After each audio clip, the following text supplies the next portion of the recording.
What's going on, No Nation? CJ Wilson here with Dope Talk. It's that time again. We have these pre-positional breakdown videos, position by position. In this video, we're going to focus on the tight end position. One of our main sponsors is Realtor Jude Paul. Jude is a realtor in Southwest Florida, but services the entire state of Florida. Whether you're looking to buy or sell your home, Jude is your guy. Again, if you're looking to buy or sell your home, Jude is willing to donate 20% of the closing costs back to you. So if you buy or sell through Jude, it's money back in your pocket. He's also a big FSU fan and knows like to take care of NOLES. So again, if you're looking to buy or sell, Jude is willing to donate 20% of the closing costs back to you, and he's willing to donate some of the proceeds to the Battles Inn Collective. You guys know how huge Battles Inn is for FSU in regards to the roster retention. So again, if you're trying to buy or sell your home, Jude is your guy. You can reach out to Jude at www.homesfornoles.com. Again, it's www.homesfornoles.com. Let's jump to this tight end position. FSU lost a few tight ends in regards to the NFL draft and, of course, in the transfer portal. We lost Jaheim Bell, the jack of all trades type of tight end, H-back, whatever you want to call it, just a matchup nightmare, so to speak. We lost Jaheim Bell to the NFL draft,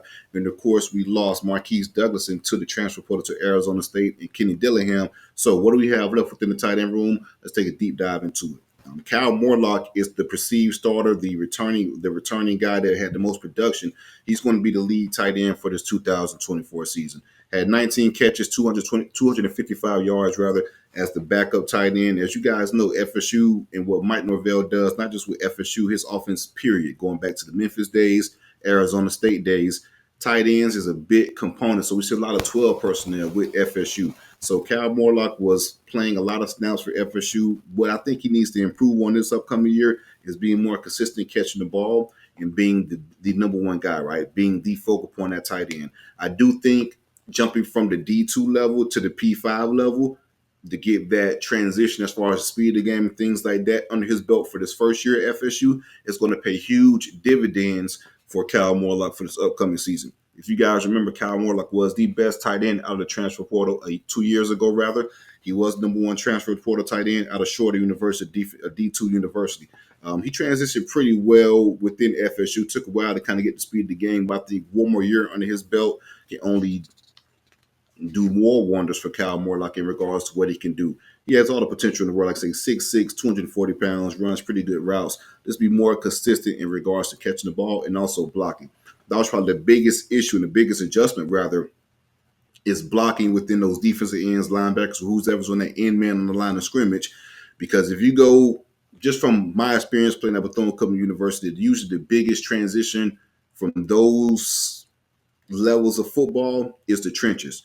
Offensive line, defensive line, things like that. So if Kyle Morlock can get better within his blocking, get bigger, being built by Storms within this offseason, I think he'll be fine as far as, being able to block and be that full-time tight end that FSU needs him to be. I think Morlock can take a really big jump this year and be one of the better tight ends in the ACC and be the leading tight end for FSU this upcoming season. He had 19 catches last year, 255 yards. Looking to build on that after his first year at FSU and be more of a leader this year within the tight end room.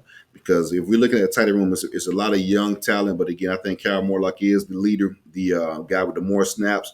He's going to be the guy we're leaning on the most within the tight end room this upcoming year. It's going to be interesting to see, can he take that next step this spring practice to become the absolute man at tight end. Moving on, Jackson West, 6'4", 244-pound redshirt junior. I think this is a big spring for Jackson West.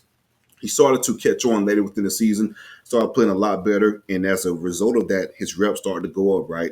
He started making big plays in the blocking game and things like that. I think Jackson West could be a key contributor for FSU within that 12 personnel, like I was just talking about. He could be that tight end that could bring that chippiness and bring that extra edge in regards to blocking, and he also can make some plays within the passing game. We can see if he takes that next step for FSU, because this spring is going to be a big one for Jackson West. But again, he started to progress later in the season, the second half of the season, rather, for the 2023 season. If he can build on that and take it within the spring practice, not necessarily the spring practice itself, but the spring workouts, tour duty, things like that, prior to spring practice, then carry that over to spring, we should see some improvement for Jackson West of being a contributor within the tight end room.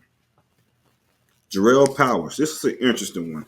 6'4", 236-pounder, all the athleticism in the world. The coaching staff has been really high on him. This is going to be his redshirt sophomore year, so I think this is a very, very big spring for Jerrale Powers as far as, showing what he can actually do and taking that next step and being a contributor for FSU. Like I said, from the athleticism standpoint, he can make a lot of plays, a lot of plays. He can be a matchup nightmare for a linebacker or a safety because the linebacker, of course, is going to be too slow to cover him, and the safety is going to be too small to cover him. Last year was his red shirt freshman year, didn't play that much again. But I think this is going to be the year for Jerrale Powers to take that next step. It's going to be year 3 in the program. We have to have a big spring for him this upcoming year. If he wants to be a focal point within a tight end room, potentially he has the ability to do it. We just have to put it all together and put that potential on the field. If Jerrale can take this next step within spring and then carry it over to the summer and things like that, and of course training camp, he could be an interesting weapon within the tight end room, a different dynamic, something as far as an athletic standpoint, along with the size. He could be a really good piece for FSU if he puts all those things together. Like I said, the coaching staff has been very high on Jerrale Powers as far as his ability, athletic ability, and potential.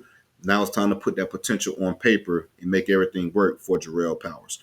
Moving on, this is the guy I'm really excited for, Landen Thomas. If you guys watched the recent recruiting video, the instant impact video that we had for the 2024 recruiting class, Landen Thomas was my number one guy as far as the instant impact, and there's a multitude of reasons for that. I'm 6'4", 200 to 35 pounds, wants to play around that weight.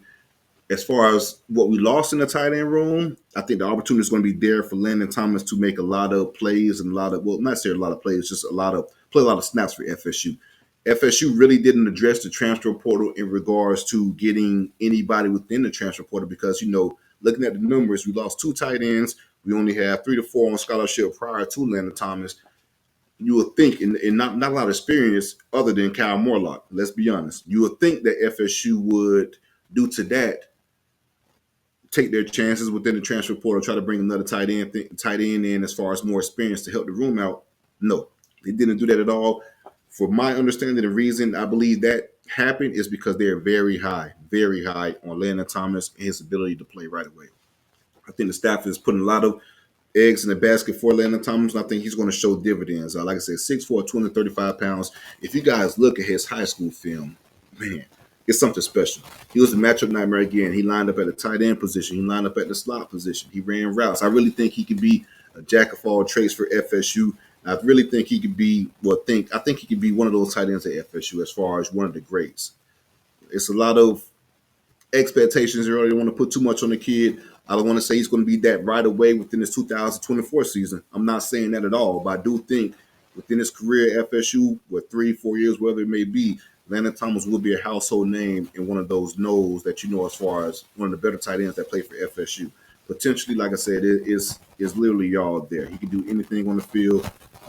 From a talent standpoint, he's the best tight end that FSU has had in a long time from a pure talent standpoint.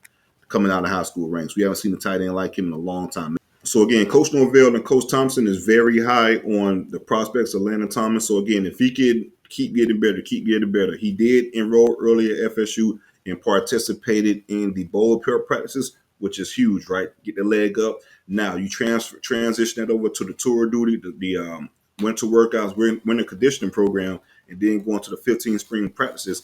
This is going to be a key pivotal spring for Landen Thomas in regards to playing time for this 2024 season.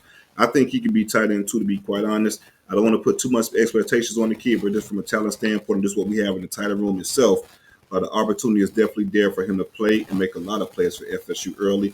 I think Coach Norvell and Coach Thompson knows that, so we'll see how it plays out. But again, Landen Thomas is a guy that I'm very excited for this 2024 season, but just doing his time at FSU, I think he could be one of those ones for FSU. Big time playmaker. So you got Kyle Morlock, who was the number one transfer tight end out of the portal, close to 20 catches last year, 255 yards. If he can build on that and then continue the progression from last year to this year, I think we will be okay within the tight end room. As you guys know, tight ends is one of Norvell's babies. He used that position a lot in the multitude of ways. We're going to see a lot of 12 personnel. So it's going to be a lot of opportunity for guys to take snaps and take advantage of the opportunity. So you got the spring practice here. It's time for these guys to actually show what they can do and take those reps and prove that, hey, I belong at FSU and these reps are mine and I belong to be in the rotation as far as, one of those guys that you can count on for the 2024 season. Let me know in the comments who you guys feel like will be the X factor at tight end. Whether it's Kyle Morlock, Jackson West, Jerrale Powers, or Landen Thomas, you guys let me know in the comments. We will see how it transpires once spring practice actually kicks off and then going into the summer. But these are the guys we have to work with within the room. There's a lot of talent within the room, but there's not a lot of proven talent within the room. So it's going to be interesting to see how it plays out. Like this video and subscribe to the channel. Again, like this video and subscribe to the channel. We got the rest of the positional breakdowns coming pretty soon. Go Noles.